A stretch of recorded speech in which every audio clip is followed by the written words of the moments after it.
तर सर्व बांधवांना नम्र विनंती आहे, तहसील कार्यालय कळमनुरीच्या वतीनं येत्या 20 तारखेला सार्वत्रिक विधानसभेच्या निवडणुका होत आहेत।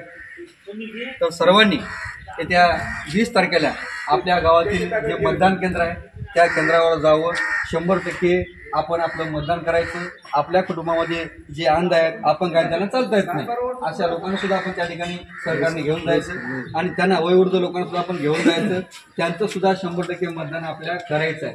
आपल्या गावाची टक्केवारी, मतदान टक्केवारी ही फार कमी आहे, हे सांगण्यासाठी आम्ही या ठिकाणी तहसीलचे आम्ही माणसं, आम्ही कोणत्या पक्षाचे नाही, कोणत्या संघटनेचे नाही, तर आपण जावं आपल्या गावातील वयोवृद्ध माणसाला तुम्ही स्वतः अधिक मतदान करायचं, नंतर त्यांच्याकडून मतदान करून घ्यायचं, हे सांगण्यासाठी आम्ही या ठिकाणी आलो। ही तुम्हा सर्वांना आमची नम्र विनंती आहे की आपण जावं आणि मतदान करावं। मतदार राजा जागा हो, मतदार राजा जागा हो, लोकशाहीचा